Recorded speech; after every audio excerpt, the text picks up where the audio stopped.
Okay, now great. Thank you everyone and thank you God giving us a chance to serve someone or the other in this earth, on this earth. चलिए, yes, जरा हटके जरा बच के आपका favourite show फिर से हम लेके आए हैं और इस बार हम थोड़ा अलग हट के कुछ लेके आए हैं जहां पर हम आपकी मुलाकात करवाएंगे किसी न किसी ऐसे अचीवर्स की जिन्होंने लाइफ में अपने लिए नहीं औरों के लिए जिया, यानी कि औरों के लिए सोचा और एक कदम बढ़कर उनके बारे में सोचा कि कैसे उन तक अपनी मदद पहुंचाई जाए।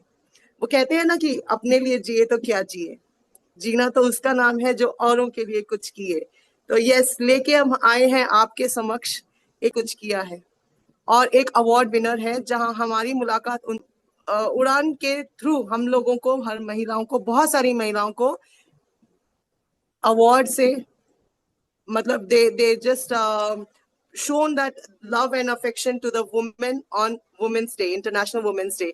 और वहीं पर हमारी मुलाकात हुई थी मंजू मैम से, मंजू सिंह, जो एक अलग ही हस्ती हैं, जो दिल्ली प्रदेश से प्रेसिडेंट भी हैं। जानेंगे कि उन्होंने ऐसा क्या किया है, क्योंकि वो खुद कहती हैं I am a social worker. तो मिलते हैं मंजू मैम से। उन तक पहुंचने से पहले मैं रेखा मैम को मंच में बुला के दो शब्द उनसे भी जानना चाहूंगी। Rekha ma'am, over to you. Hi, welcome everyone. हमारे इस बहुत शानदार, बहुत जानदार नए चैनल पे आप सबका स्वागत है, जरा हट के जरा बढ़ के। और आज की हमारी गेस्ट है मंजू सिंह, जो दिल्ली से हैं। और आज वो हमें इतनी सारी चीजें बताने वाली है कि हम किस तरीके से क्या क्या बहुत सारा कुछ लेकर के आए हैं अपनी फीमेल के लिए, जो इनसे बहुत कुछ सीख सकती हैं और जान सकती हैं कि किस तरीके से वो अपने आप को प्रमोट कर सकती है, आगे बढ़ा सकती है एजुकेशन के सेक्टर में, और भी बहुत सारे जो वाइड सेक्टर्स ये बताने वाली हैं। हम इनका स्वागत करते हैं हमारे मंच पे। तो मंजू जी, आपका बहुत बहुत बहुत स्वागत है। और हम चाहेंगे कि आप पहले अपना थोड़ा सा ब्रीफ इंट्रोडक्शन दे दें, and then I will ask you some questions. So over to Manju ji, please welcome. Hello everyone, नमस्कार, बहुत बहुत आभार, अभिनंदन। जरा हट के जरा बच के मैं जो है आपके साथ में जुड़ी हूँ। Thank you. मेरा जो इंट्रोडक्शन है वो यही है कि मैं मंजू सिंह, दिल्ली से, और 54 साल की यंग लेडी हूँ मैं। और मेरे पास में एक बहुत ही अच्छा सा, सुंदर सा, छोटा सा परिवार है। मेरे 60 साल के यंग हस्बैंड है, यंग ब्यूटीफुल हस्बैंड है, और एक मेरे केयरिंग सा, क्यूट सा बच्चा है, बेटा है। और मेरे पास में जो है, जो भी कुछ है, चाहे आप ये लगा लीजिए कि सोशल वर्कर हूँ, चाहे मैं एक बेटी भी हूँ, और महिला भी हूँ, माँ भी हूँ, और एक पत्नी भी हूँ मैं। तो उसी उससे जो भी हमारे साथ में जो भी एक्टिविटीज हम करते नहीं है, वो हमारे साथ में खुद ब खुद हमारे हाथों से हो जाती है। क्योंकि मेरा जो उड़ान में जो है, बहुत ही अच्छा मेरा एक्सपीरियंस रहा। कहते हैं कि महज परों से ही उड़ान नहीं होती, हौसलों में भी जान होनी चाहिए। ऐसे ही नहीं, जो हमारी जो बाधाएं हैं वो पार नहीं होती हैं। तो वहां पर मुझे रेखा माखन जी मिली, और दूसरी रेखा जी भी वहीं पर मिली हमें, और बहुत सारी बहनें, यानी कि लगा लीजिए आप कि हमारी 21 राज्यों से, सॉरी 22 राज्यों से 171 महिलाओं को चुना गया उड़ान में माता रमाबाई इंटरनेशनल अवार्ड देने के लिए। उस अवार्ड से मुझे भी नवाजा गया, और उसमें बहुत ही अच्छा एक्सपीरियंस रहा। और यही मेरा एक जो मेरा विजन है और जो मेरा एक लक्ष्य है, वो यही है कि हर घर तक शिक्षा पहुंच जाए, हर बच्चे तक उसका हक पहुंच जाए। यही मेरा लक्ष्य है और यही मेरा विजन है। ओके, तो thank you so much for giving your brief introduction. Ma'am, मेरे कुछ क्वेश्चंस हैं। यस। Okay, done. तो जैसा कि आप महिला सशक्तिकरण के लिए बहुत सारे काम करती हैं, तो मुझे बताइए कि अगर आपको मौका मिले तो महिला सशक्तिकरण के लिए आप क्या कर पाएंगी और आप क्या करवाना चाहेंगी। जैसे हमारा ग्रुप है तो हम लोग भी कुछ करने की कोशिश करते हैं। आपके अपने पर्सनल व्यूज क्या है और हम लोग उसको कैसे एड ऑन करके वहां आपको हेल्प कर सकते हैं। जी, महिला सशक्तिकरण, वुमेन एम्पावरमेंट, पूरे देश की महिलाओं के हुनर, स्किल की मैपिंग करके ग्लोबल इंडस्ट्री से जोड़ना चाहिए। जो महिलाएं हैं हम हमारे उसमें, उनको ग्लोबल इंडस्ट्री से जोड़ना चाहिए। और अब इंटरनेट के दौर में भाषाओं का भी महत्व नहीं रह गया है। मतलब ये कि अगर हम गूगल पे एक वॉइस का वो आता है उसको करें, और तो हम कोई भी भाषा में जो हम बोल रहे हैं उसको किसी भी भाषा में हम कन्वर्ट कर सकते हैं। ये तो हमारे जो इंटरनेट के दौर में भाषाओं का महत्व नहीं रह जाता है। उनके हुनर को पूरी दुनिया से जोड़ना चाहिए।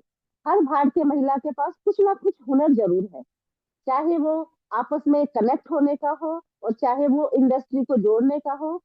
उसमें हमें जो प्रोफेशनल ट्रेनिंग की, उन महिलाओं को प्रोफेशनल ट्रेनिंग देने की बहुत ज्यादा आवश्यकता है। हुनर और उद्योग, इंडस्ट्री को एक साथ जोड़ना होगा, और जिससे हमारा जो है ह्यूमन कैपिटल, यानी कि मानवीय संपदा का जो महत्व है, कॉर्पोरेट इंडस्ट्री को भी समझ आ जाएगा। क्योंकि हम महिलाएं सिर्फ घर ही नहीं चलाती हैं, हम लोग जो है देश भी चलाना जानती हैं, हम हर बिजनेस करना जानती हैं। हर हाथ को हुनर विद लैपटॉप होना होगा, हर हाथ को डिजिटली कनेक्ट करना होगा। हमारे लिए ये बहुत ज्यादा जरूरी है, क्योंकि यदि ऐसा हुआ तो फूड इंडस्ट्री ही नहीं, हर इंडस्ट्री में ग्रामीण और शहरी महिलाओं का दबदबा होगा। ये मेरी सोच ही नहीं, ये मेरा एक्सपीरियंस भी है। और पूरे भारत में जो स्वयं सहायता समूह चले हैं, उन्होंने ये करके दिखाया है। चाहे चप्पल बनाना हो, चाहे मसाले का काम हो, और चाहे हमारा जो है ये नमकीन। आपने देखा होगा लिज्जत पापड़ की शुरुआत कैसे की बहनों ने, अचार की शुरुआत कैसे की। ये टिप टॉप वाला अचार जो है, टॉप्स वाला, ऐसे ही नहीं बन गया है, ऐसे ही नहीं नाम हो गया है। महिलाओं ने एक कमरे में बैठकर पहले सोचा होगा, फिर 10 बहनों को इकट्ठा किया होगा, फिर वो अपना जो सोच है वो धरातल पर उतारी होगी। यही है हमारा एक लक्ष्य, कि हम जो है फूड इंडस्ट्री ही नहीं, हर इंडस्ट्री में ग्रामीण और शहरी महिलाओं का दबदबा चाहते हैं। हम जो है 33% पर ही सिमटना नहीं चाहते। आधी आबादी हुई तो मैं आधे से कम नहीं, मैं मानूंगी नहीं, मुझे 50% चाहिए। 33% नहीं, 50% की भागीदारी मांगती हूँ।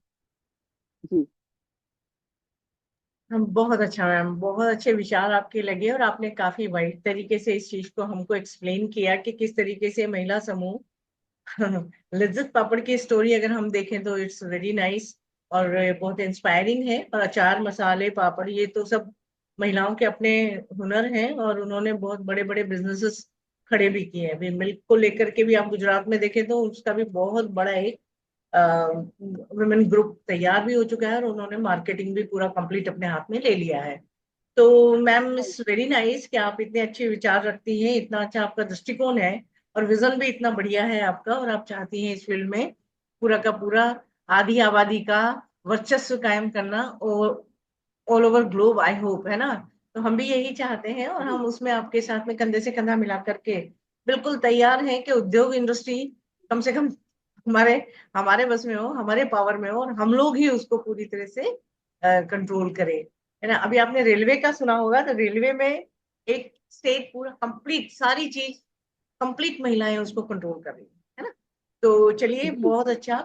मैम एक क्वेश्चन और है मेरा, कि जैसे आप अपन को लगता है कि हर क्षेत्र में हम अपने विचारों से अवगत लोगों को कराएं, तो उसके लिए हमें ऑनलाइन ऑफलाइन बहुत सारी क्रांति आई होप करनी पड़ेगी। भले तो आप सोशल मीडिया का यूज कर सकते हैं या सेल्फ हेल्प ग्रुप का हेल्प ले सकते हैं, लेकिन उससे पहले क्या लगता है आपको कि एजुकेशन जो जागृति होनी चाहिए लेडीज में, महिलाओं में, अभी वो काफी कम है। तो क्या ऐसे, हाँ, क्या ऐसे कार्य किए जाएं कि महिला शिक्षा को हम बढ़ावा दे सकें और उसकी जागृति हम ज्यादा से ज्यादा फैला सकें। तो इस पे अपने कुछ विचार आप व्यक्त करें प्लीज। मैम मैं यहाँ पर जो ग्रामीण भारत की महिलाएं हैं उनको कंप्यूटर साक्षरता यानी कि डिजिटल लिटरेसी की तरफ प्रौढ़ प्रौढ़ शिक्षा को बढ़ावा देना हमारा जो है ये लक्ष्य होना चाहिए, और जिससे कि ग्लोबल फैमिली से हम जुड़ सके। क्योंकि सरकार को पूरे ग्रामीण भारत में एक जो एक मतलब आंदोलन की तरह, एक युद्ध की तरह तरीके से इसको लागू करना होगा। और यहाँ मेरा एक बहुत ही छोटा सा सुझाव ये भी है कि जिस तरह से पोस्ट ऑफिस होते हैं हर गांव में, हर शहर में, रूरल एरिया हो, अर्बन एरिया हो, चाहे वो स्लम एरिया हो, वहां पर पोस्ट ऑफिस जो होते हैं तो वहां पर मैम एक लीगल हेल्प डेस्क बनाना चाहिए। और साथ ही साथ में वहां पर एक हमारा जो है मीडिया वाला भी वहां पर एक डेस्क जो है उस टाइप का होना चाहिए, ताकि वो जो महिलाएं हैं उनको वो जो उनके हक अधिकार है, जो शिक्षा है उसकी जानकारी या उसका जो अधिकार है वो उनको बता सके। ये चीज अगर हो जाएगी मैम तो महिलाएं जो है वो इधर उधर, या जैसे चार महिलाएं हो गई इकट्ठी और वो सिर्फ अपने ही गपशप में लगी हैं, उसकी बजाय वो क्योंकि हमारा कभी ना कभी पोस्ट ऑफिस में जाना होता ही है। ये बात और है कि मोबाइल के दौर में चिट्ठियों का जो काम है वो खत्म हो गया है लगभग, लेकिन फिर भी महिलाएं जो है बचत करना बहुत अच्छे से जानती है। वो पोस्ट ऑफिस में महीने में एक बार उस बचत की मुद्रा को जमा करने के लिए अवश्य जाती है। तो साथ ही में अगर उन्हें वहां पर वो लीगल हेल्प डेस्क होगा और जब उन्हें वो जानकारी होगी कि यहाँ पर मुझे जानकारी देने वाला एक भाई या बहन बैठी है या बच्चा बैठा है, तो वो जरूर जाएगी वहां पर। और दूसरा मैम यहाँ पर क्लास 11th या क्लास 12th के जो बच्चे हैं या बच्चियां हैं उनको आत्मनिर्भरता की तरह से कोर्स अवश्य कराने चाहिए, जिससे कि उनको शिक्षा के साथ साथ आजीविका कमाने का एक जो तरीका है वो भी उनको पता चले। क्योंकि हमारे बच्चे जो है ज्यादातर 12वीं कर लेते हैं और उसके बाद फिर वो सोचते हैं कि मैं कुछ करूं, तो क्यों ना उनको यही चीज हम 11th में 10th में उनको बताते हुए चले एक कि भाई आपको जो है आगे आने वाले उसमें आपका रुझान अगर इस तरफ है तो आप इस तरफ कर सकते हैं। हमारे बच्चे जो है बीए के बाद सोचते हैं कि नौकरी करूं, लेकिन जब उसमें भी 3-4 साल निकल जाते हैं तो वो सोचते हैं चलो मैं दुकान ही खोल लेता हूँ। लेकिन यही काम अगर हमारी सरकारें, आपने देखा होगा यूके में शिक्षा, क्वालिटी एजुकेशन और क्वालिटी बिजनेस उनको सब तरह से बताया और सिखाया जाता है, उसके बाद फिर उस बच्चे के ऊपर ही या बच्ची के ऊपर छोड़ दिया जाता है कि अब आप खुद समझदार हो गए हैं, अब अपना जो रास्ता है आप चुन सकते हैं। अब आपको लिज्जत पापड़ बनाना है, लैपटॉप बनाना है, या आपको बच्चों को मंजू सिंह की तरह या रेखा जी की तरह अपना सोशल वर्क करके आगे आने वाली पीढ़ियों को तैयार करना है। तो ये हम जो है जब बच्चों को बताएंगे और सिखाएंगे तभी हमारा ये आगे का जो कार्यवाही है ये हो सकती है। और महिलाओं के लिए जो मैम ये रखा गया है कि ये 1 या 1.5 लाख तक का जो लोन की वो रखी गई है, तो इसको बढ़ाकर, क्योंकि आप आने वाले अब जो है 1 से 1.5 लाख में कुछ नहीं होता, तो अब सरकार ने ये एक लिमिट रखी हुई है, तो उसको बढ़ाकर उनको 5 लाख करनी होगी। क्योंकि मिनिमम जो हमारे पास में अर्थ होगा 5 लाख तक का, तो ही हम जो है कोई काम कर पाएंगे। और दूसरा ये मैम कि शिक्षा के साथ साथ महिलाओं के लिए जो प्रधानमंत्री जी की तरफ से सरकारी आवास का जो आवंटन होता है मैम, उसमें उनको 33% की जगह उनको मैम जो उनका वुमेन्स रिजर्वेशन होता है वो उनको मिलना चाहिए। यहाँ पर वो उनको नहीं दिया जाता है, उनको बहुत ही कम उसमें उनको बहला दिया जाता है कि भाई ये आपका है। अब उसमें लेकिन और एक बात और है मैम, हमारी सरकारें कहती तो हैं महिला सशक्तिकरण की बात, बेटी पढ़ाओ बेटी बचाओ की बात, लेकिन आज जब हमने आंकड़े देखते हैं मैम तो बहुत ही शर्मिंदगी होती है कि हमारे भारत में कम से कम 10 करोड़ के करीब बच्चे जो शिक्षा से बिल्कुल ही वंचित है और वो शिक्षा में नहीं जा पा रहे हैं, चाहे वो ड्रॉप आउट स्टूडेंट्स हैं और चाहे वो उन्होंने किसी ना किसी कारण से शिक्षा स्कूलों तक वो नहीं गए हैं। हम हर स्कूल तक बच्चे को पहुंचाए, उससे हमें ज्यादा जरूरी है कि हर स्कूल को बच्चे तक ला दे। बच्चा स्कूल तक तो जाएगा ही, लेकिन हम स्कूल को भी तो बच्चे तक लाए। आपके और हमारे टाइम में मैम टीचर्स जो है वो वो करने के लिए सर्वे करने जाती थी कि कौन कौन बच्चे घरों में बैठे हैं, कौन स्कूल नहीं जा रहे हैं, कारण क्या है। जो आज डिजिटल का जमाना है, सरकारें जहां आधार कार्ड बनाने पर जोर दे रही है, वो उन बच्चों का एजुकेशन कार्ड बनाए, वो उन बच्चों का वर्क कार्ड बनाए कि भाई कितने बच्चे बेरोजगार बैठे हैं और कितने शिक्षा से विहीन बैठे हैं। अगर शिक्षा से विहीन हम 75वें अमृत महोत्सव में बैठे हैं, तो मैम जहाँ सुनीता विलियम्स चांद पर होकर के आई है, वो बिना शिक्षा के तो नहीं होकर आई है। तो मैं हर घर में सुनीता विलियम्स क्यों नहीं पैदा कर सकती। मैं हर घर में कि मैं चाहती हूँ शिक्षा जो हमारा अमृत महोत्सव प्रधानमंत्री जी बना रहे हैं 75 साल में, वो बेटी पढ़ाने के साथ साथ में बेटी को आत्मनिर्भर बनाने की तरफ भी पहल जो है, बहुत अच्छी नीतियां आ रही हैं, बहुत अच्छा काम हो रहा है, हम ये नहीं कह रहे, लेकिन उस काम को और अच्छा करने की जरूरत यही है। Thank you so Manju much ji, ma'am. Over to हाँ, रेखा जी। मंजू जी, आज ऑनेस्टली बताऊं तो हम सच में बातें बहुत बड़ी बड़ी कर लेते हैं कई बारी, है ना। लेकिन जो आपने आज आज आपने जो अपने अपनी बातों को रखा है और इतनी सजल तरीके से हमने एक एक मतलब सुझाव जो आपने दिए हैं, वो कमेंडेबल ही नहीं, बल्कि ये एक्चुअली में ये आज की मांग है।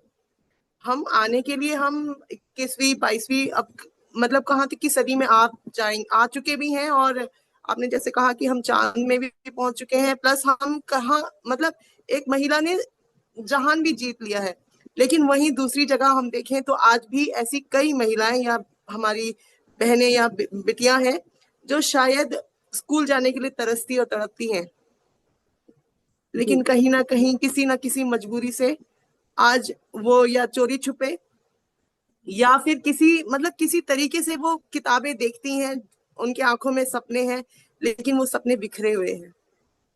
उन सपनों को रंग देने के लिए जो आज आपने बातें करी है ना मैम, वो ऑनेस्टली वो मैं कह रही हूँ कि आज के हमारे युग में हम जो पढ़ लिख के कहीं ना कहीं किसी लेवल में पहुंच गए और सिर्फ मेरा मेरा परिवार, मेरे मेरे अड़ोसी पड़ोसी, मेरा मतलब सब कुछ मेरा मेरा बेटा मेरी बेटी तक ही सीमित रह गया है।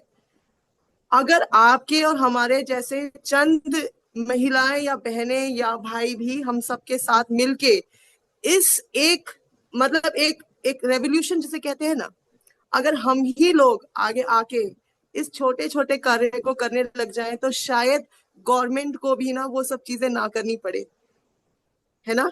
कहने का मतलब है कि हमें हमें ही एक कदम आगे बढ़ाना पड़ेगा, जैसे आपने कोशिश की, हम लोग भी मिलके करें, तो कहीं ना कहीं इस आंकड़े में, जो आंकड़ा आज इंडिया में अभी भी बहुत कम है पढ़ाई के क्षेत्र में, अगर मैं कहूँ तो वो शायद कहीं ना कहीं बढ़ सकता है। आपने बहुत अच्छा एक सुझाव और दिया जो मुझे बहुत ही पसंद आया कि एक जिस तरीके से हम लोग आधार कार्ड के ऊपर और पैन कार्ड के ऊपर और हमारे पास के जो डॉक्यूमेंट्स है उसके ऊपर हम इतनी मतलब इतना ज्यादा हम लोग चेक कर रहे हैं कि है कि नहीं है आपके पास या हम किसी के पास, उसी तरीके से अगर एक सच में अगर एक हम लोग रिपोर्ट कार्ड भी बना ले कि बच्चा कितना पढ़ा लिखा है, उसका भी एक नोट पैड या फिर कुछ ऐसा एक मतलब स्टार्ट करें, तो कहीं ना कहीं डर से भी पेरेंट्स पढ़ाने लग जाएंगे। मुझे लगता है ये हमारी बातें सुन के कहीं ना कहीं ऊपर वाला ही कोई ना कोई चमत्कार जरूर करेगा। रेखा मैम, आप क्या बोलेंगे इसके बारे बिल्कुल आप सही कह रहे हैं मैम। ये मतलब अगर क्रांति के रूप में लिया जाएगा तो अपन बहुत कुछ कर सकते हैं, क्योंकि हर गांव में ऐसे ऐसे ग्रुप मिल जाएंगे आपको जो एजुकेशन के लिए प्रमोट करने के लिए आप आपको हेल्प कर देंगे, आगे आ जाएंगे। बस उनको एक थोड़ा सा मोटिवेशन और सपोर्ट की आवश्यकता है, नथिंग एल्स। तो चलिए आगे बढ़ते हैं, मंजू जी से क्वेश्चन का सिलसिला जारी रखते हैं। और मैं चाहूंगी कि एक आधा क्वेश्चन आप भी ले लें मैम को, और इज रेडी हैं? टू जी गिव मैम, आंसर। मैं आपसे ये जानना चाहूंगी, आपने शिक्षा के लिए जो एक महत्वपूर्ण मतलब एक जो उपाय बताए हैं, उसी को लेके बढ़ के मैं आपसे ये जानना चाहूंगी कि देखिए, शिक्षा और आत्मनिर्भरता होने के लिए दो अलग अलग बातें हैं, लेकिन ये बात वहां तक सीमित नहीं रह जाती है जब आपके पास एक हुनर है, एक टैलेंट है ना। आप पढ़े लिखे नहीं है लेकिन आपके पास हुनर है, टैलेंट है, और फिर भी आप अगर ये सोचते हैं कि मेरे पास कोई कुछ भी नहीं है, मैं मतलब एक अबला नारी हूं, है ना, लाइक आई एम नथिंग, और वो टैलेंट को आप यूज भी नहीं करना चाहते हैं क्योंकि आप कहीं ना कहीं ये सोचते हैं कि शिक्षित नहीं है आप, है ना।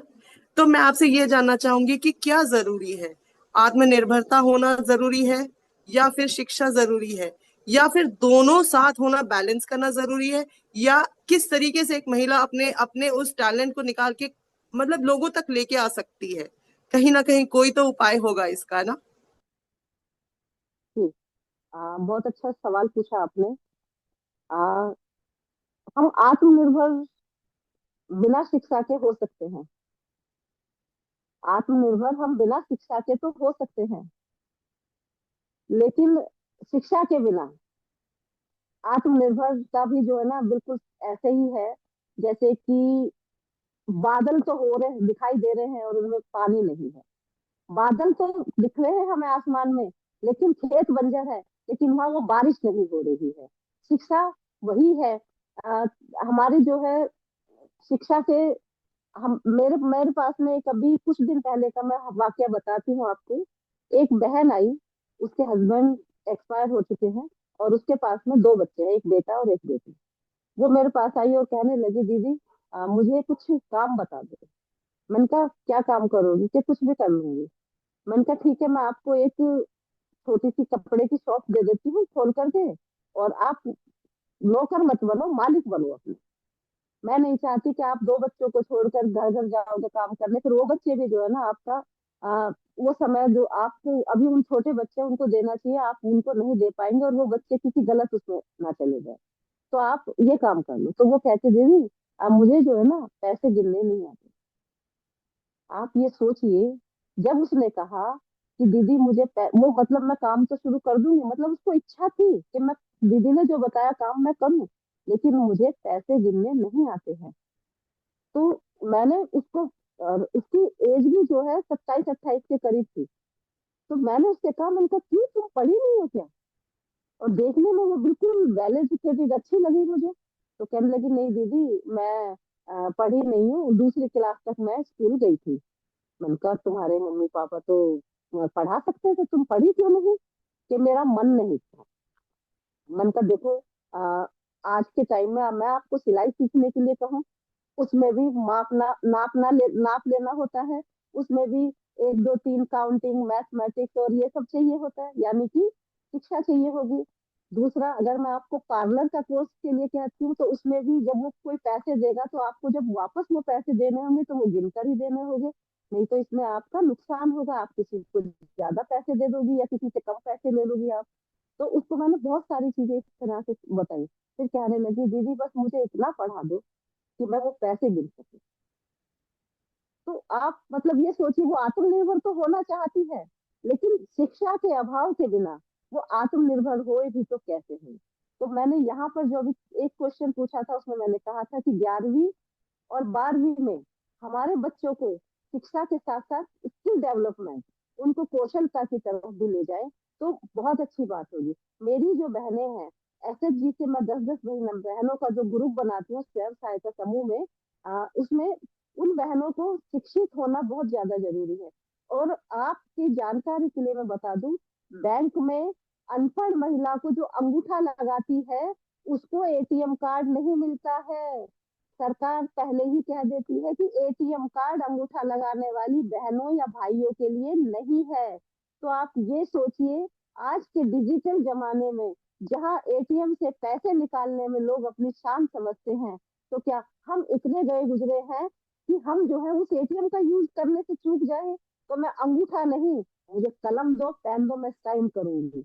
मैंने बहुत सी बहनों को प्रौढ़ शिक्षा के तहत उनको सिर्फ यही कहा कि तुम्हें शर्म आनी चाहिए, तुम अपना नाम लिखना नहीं जानती हो, नाम लिखना सीखो पहले। उनको थोड़ा थोड़ा स्टेप वाइज पहले नाम सीखने का लालच दिया, फिर उनसे कहा बस अपना ही नाम लिखोगे, अपने हस्बैंड का नाम लिखना नहीं सीखोगे क्या? उन्होंने अपने पोते पोती का सबका नाम लिखना है। आज ये है कि वो जोड़ जोड़ के पढ़ लेती हैं और थोड़ा बहुत जो है अपना हिसाब भी लगा लेती हैं। गांव की महिलाएं अनपढ़ हो चाहे कैसी भी हो, थोड़ा सा जो है वो अपने ब्रेन के उससे पैसे गिनना सीख जाती हैं। ऐसे ही हमारा जो ये है, वही वाली बात है कि शिक्षा के बिना आज आत्मनिर्भरता का कोई लाभ नहीं है। और आत्मनिर्भर हो जाओगे और शिक्षित नहीं हो तो उस शिक्षा का भी कोई लाभ नहीं है, क्योंकि शिक्षा जो है अ, हमारा जो है ना, दिमाग तो भर देगी लेकिन पेट तो जब ही भरेगा ना बहना, जब हमारे हाथ में दो पैसे होंगे।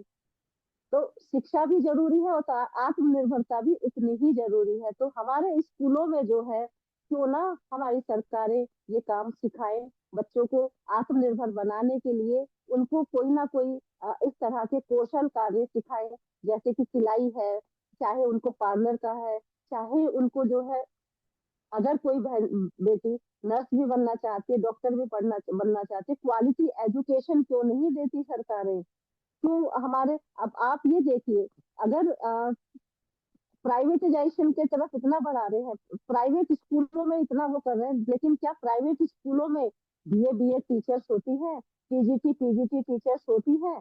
नहीं होती है। ये सारी सुविधाएं हमें कहाँ मिलती है? सरकारी स्कूलों में। लेकिन जब प्राइवेट स्कूल इतने सारे हो जाएंगे तो सरकारी स्कूलों में बच्चे कैसे जा पाएंगे? तो यहाँ पर हमें क्वालिटी एजुकेशन के लिए जो है एक कदम आगे बढ़ करके बच्चों को प्रेरित करना होगा कि आप अपनी बीमारी का इलाज एमबीबीएस डॉक्टर से करवाओगे, या उसके जो असिस्टेंट है, जो सिर्फ गोली ही देना जानता है, डॉक्टर ने स्लिप लिख दी, प्रिस्क्रिप्शन लिख दिया और उस पर सिर्फ वो गोली निकालना जानता है, उससे करवाओगे? तो हम की जिस तरह से हमारे बच्चे हैं, उनके लिए शिक्षा और आत्मनिर्भरता दोनों बहुत ज्यादा जरूरी है, क्योंकि ये दोनों एक ही सिक्के के दो पहलू हैं। एक के बिना दूसरा अधूरा है और दूसरे के बिना पहले का कोई अस्तित्व नहीं रह जाता है।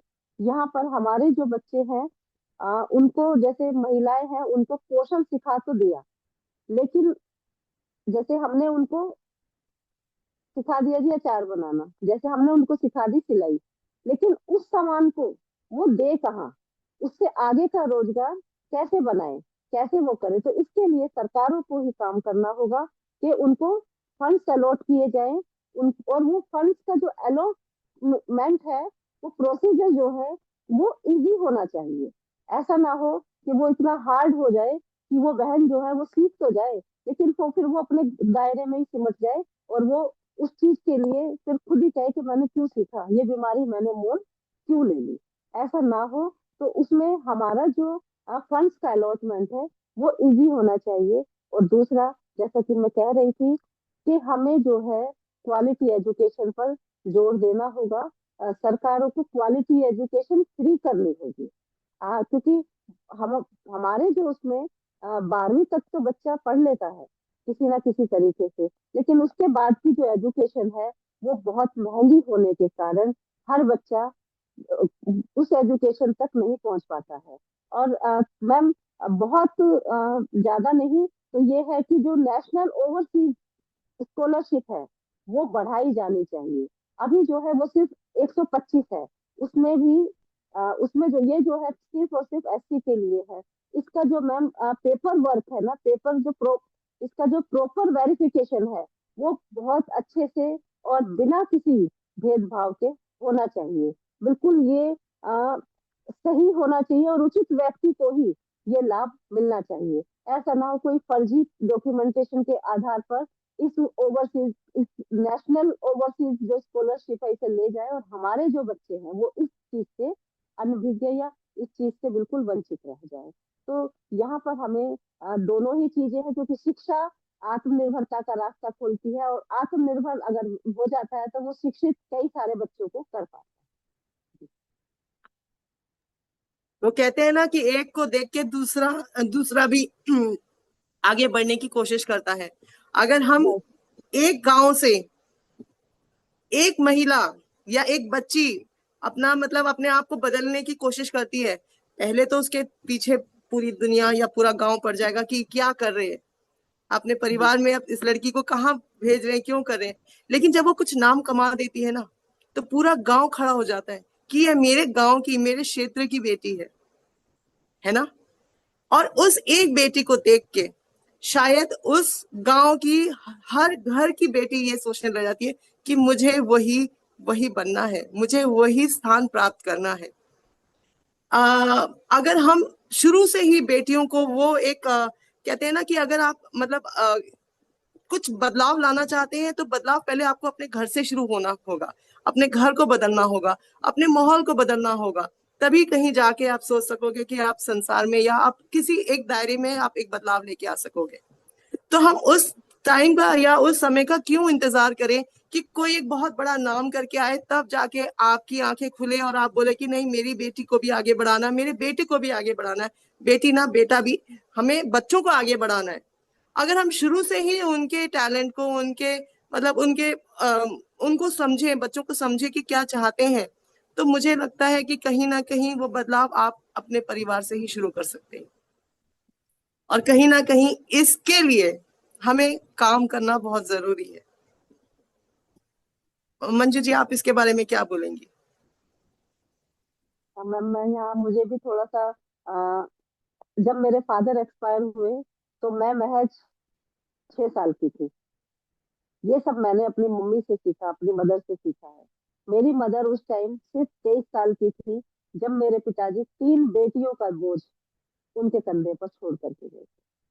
और यकीन मानिए, 23 साल की यंग और ब्यूटीफुल लेडी, जिस टाइम उनके ससुराल वालों ने भी कह दिया कि लड़कियों को छोड़ दो, इनको हम पाल लेंगे, और आप कहीं भी मतलब उनके पेरेंट्स से कहा कि आप इनको ले जाओ और इनकी दूसरी जगह कहीं शादी कर देना।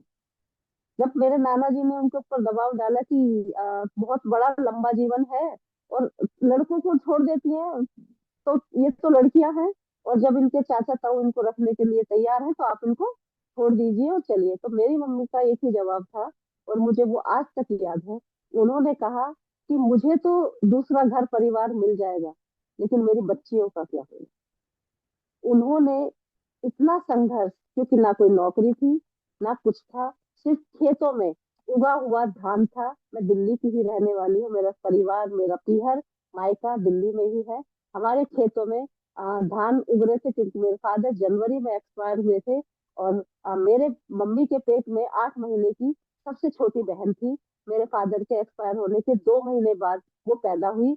और मार्च में उनका, जब वो ये तो 18 दिन की थी तब वो खेतों में दराती लेकर धान काटने के लिए गई थी। उनका संघर्ष हमारे लिए जो है ना एक वरदान साबित हुआ। और हमने सीखा, हमारी मम्मी ने जहाँ बेटों को उस टाइम में पढ़ाने में 100 बार सोचते थे, उन्होंने इस बेटी को पढ़ाया। मैंने अपने पूरे गांव में पहली वो लड़की थी जिसने बीए किया था, पहली वो लड़की जिसने बीएड किया था, बिना अपने माँ बाप का सर शर्म से नीचे झुकाए हुए। और मेरी 2 बहनें और हैं। और बेटों को भी रखने से महिलाएं सब आती है। उन्होंने तीनों बेटियों को ऐसे अपने परों में हमें समेट लिया कि मेरे जो है वो कांप जाती है रूह, कि इतना संघर्ष तो शायद मैं भी ना कर पाऊं। तो हमने जो भी सीखा, उन्होंने जब इतने संघर्ष के बाद इन बेटियों को पढ़ाया है, तो पे बैक टू सोसाइटी के तहत जो और भी बहुत सारी बहन बेटियां हैं जो पापा के ना होने के कारण, भाई के ना होने के कारण घरों में बैठ जाती, तो क्यों ना मैं उनको पढ़ाने का काम। मेरी माँ ने जो मुझे सिखाया वही मैं आगे और सबको दे रही हूँ। तो यहाँ पर हम जो है कहीं ना कहीं हमारा जो एक अतीत है वही हमारा सोशल वर्क का कारण बनता है। क्योंकि बहुत सी बहनों से जब मैं सुनती हूँ कि आप इसमें कैसे आई, तो वो अपना कोई ना कोई अतीत, मेरा अतीत मेरी माँ है, उनसे मैंने सीखा है। मेरी 2 बहनें हैं, मेरे भाई भी नहीं है, लेकिन बहुत से भाई और बंधु इस काम की वजह से मेरे परिवार की तरह, सपोर्ट की तरह मेरे साथ खड़े हैं और पूछते हैं कि मंजू बता क्या जरूरत है, क्या काम है। तो हमें जो है सिर्फ एक ईमानदारी से काम करने की जरूरत है। काफिला तो बहुत बड़ा आगे बढ़ ही जाता है और साथ चलने वाले बहुत हो जाते हैं, लेकिन वहां पर जब वो ईमानदारी देखते हैं तो ये परिवार बहुत बड़ा हो जाता है। ये मेरा पर्सनल एक्सपीरियंस है। और यहाँ से हमारी जो सोशल वर्क की शुरुआत थी यहीं से हुई थी, क्योंकि हमने सोचा था कि कोई भी बहन बेटी जो है मंजू को पढ़ाने के लिए, तो उसकी माँ आगे आ गई। एक शेरनी का जरा पता नहीं ईश्वर का कौन सा वरदान था कि ऐसी माँ हमें मिली। तो इसमें जो है फिर बहुत सी बच्चियां हैं कि वो, मैं कहती हूँ कि क्यों नहीं पढ़ रही, कह रही पापा नहीं। मन का बस, हमारे भी तो पापा नहीं थे, हमसे पूछो हम कैसे पढ़े हैं। और सब कुछ पढ़े पढ़ाए मिल जाएगा तो उस शिक्षा का भी कोई महत्व नहीं है। संघर्ष करो। शिक्षा जब ही मिलेगी जब संघर्ष करोगी। और जितने भी ये संसद में बैठे हैं ना, ये शिक्षित है, ये उस शिक्षा का महत्व जानते हैं, इसलिए वहां तक गए हैं। उनके पीछे का उनका वो क्रांतिकारी आंदोलन देखो, उनका वो संघर्ष भरा जीवन देखो। हमारा कुछ भी नहीं है। उन बच्चों को प्रेरणा देते हैं, उनको मोटिवेशन देते हैं, और उनको बताते हैं कि शिक्षा का क्या महत्व है। तभी वो आगे बढ़ते हैं। और उनसे हम कहते हैं कि भाई, जिस तरह से हम आपको पढ़ा रहे हैं, आप भी जो है अगर 12वीं का बच्चा है तो उससे कहते हैं आप प्राइमरी के बच्चे को 1 घंटा दे दीजिए। उसको ये तरीका बता दीजिए कैसे पढ़ते हैं, कैसे हम लोग इक्वेशन निकालते हैं, किस तरह से हम 2 दूनी 4 पे पहुंचते हैं, और 4 में जब 2 जोड़ दें तो वो 2 तिया 6 हो जाते हैं। बस बच्चों को हमें हर चीज को जो है उन्हीं के तरीके से समझाने की जरूरत है। जी मैम, बस यही मेरा संघर्ष है। मंजू और जी, मैं सच में मतलब कहीं ना कहीं किसी की कहानी ना किसी से जुड़ी होती है, तो मैं जी आपके उस दर्द को महसूस भी कर सकती हूँ, और कहीं ना कहीं मतलब है वो घटित है, मेरे साथ भी है। तो मैं आपने जो आपकी मम्मी ने जो सहा, या आपने उनके संघर्ष को सह के आपने जो काम किया है ना, मैं आपसे अभी यही क्वेश्चन पूछना चाहती थी कि आपका प्रेरणा स्रोत कौन है। तो आपका प्रेरणा स्रोत जो आपकी मम्मी है ना, उनको सल्यूट बनता है मैम। मंजू जी, उनको सल्यूट भी बनता है। प्लस आपके इस कथन के मतलब आपके इस स्टोरी के थ्रू मैं हजारों महिलाएं जो हमें देखेंगी, आज नहीं कल नहीं कभी भी, क्योंकि ये लाइफ लॉन्ग रहने वाला है। यूट्यूब में, यूट्यूब चैनल में जरा हटके जरा बढ़ के, जी जरा हटके जो आपने किया है, आपकी मम्मी ने किया है इनफैक्ट, और जरा बढ़ के जो आपने कदम उठाया है उनके उस सपनों को पूरा करवाने के लिए, औरों की बेटियों के लिए। ये मैं कहती हूँ कि अगर आप जैसे 10 में से सिर्फ एक महिला भी निकल के आती हैं, मैं कहती हूँ 100 में से सिर्फ एक महिला भी निकल के आती है, तो शायद हमारा जो सिचुएशन या जो हमारी जो कड़ी है ना, जो every every child should get education, वो पूरी हो जाएगी, वो कंप्लीट हो जाएगी। रेखा मैम, आप क्या बोलेंगी? बिल्कुल, मैं आपकी बात से सहमत हूँ। सही है कि अगर 10 में से या 100 में से एक भी हमारी तरह, मंजू बहन की तरह अगर कोई कर पाते हैं, सपोर्ट, प्रेरणा बन करके आगे आते हैं उभर करके, तो नेचुरली हम बहुत सपोर्ट कर सकते हैं समाज को, और स्पेशली गर्ल्स चाइल्ड को, स्पेशली विमेन को, है ना। तो वी कैन हेल्प। तो हम, Manju ji, trust on us, हम आपकी मुहिम में आपके साथ हैं। और आपकी एजुकेशन के साथ जो आप चाह रही हैं लोगों को मिले, हम लोग भी उसमें आपकी मुहिम में शामिल हैं। तो और कोई क्वेश्चन है मैम आपको उनसे लेने के लिए या? क्वेश्चन तो नहीं है, लेकिन हाँ, मैं जरूर आपकी आवाज लोगों तक पहुंचवाना चाहती हूँ, आपका संदेश, एक ऐसा संदेश जो आप सबको देना चाहेंगी। क्योंकि आपका मतलब जो जो आप जिस क्षेत्र में बहुत ज्यादा काम कर रही हैं वो है सशक्तिकरण, वुमेन एम्पावरमेंट। वुमेन तो आप एम्पावरमेंट। क्या बोलना चाहेंगी लास्ट में? लास्ट में मैं यही बोलना चाहूंगी कि आप जो है हताश ना हो, निराश ना हो।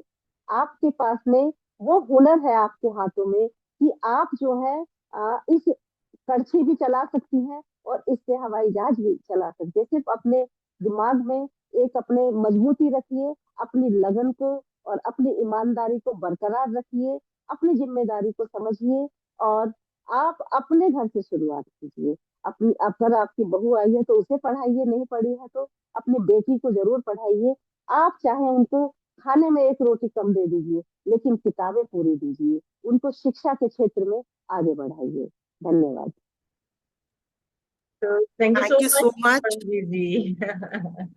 और मंजू जी, ये सिलसिला यहाँ खत्म नहीं होता है, क्योंकि हम हाँ, आपके साथ फिर दोबारा से दोबारा जरूर आएंगे।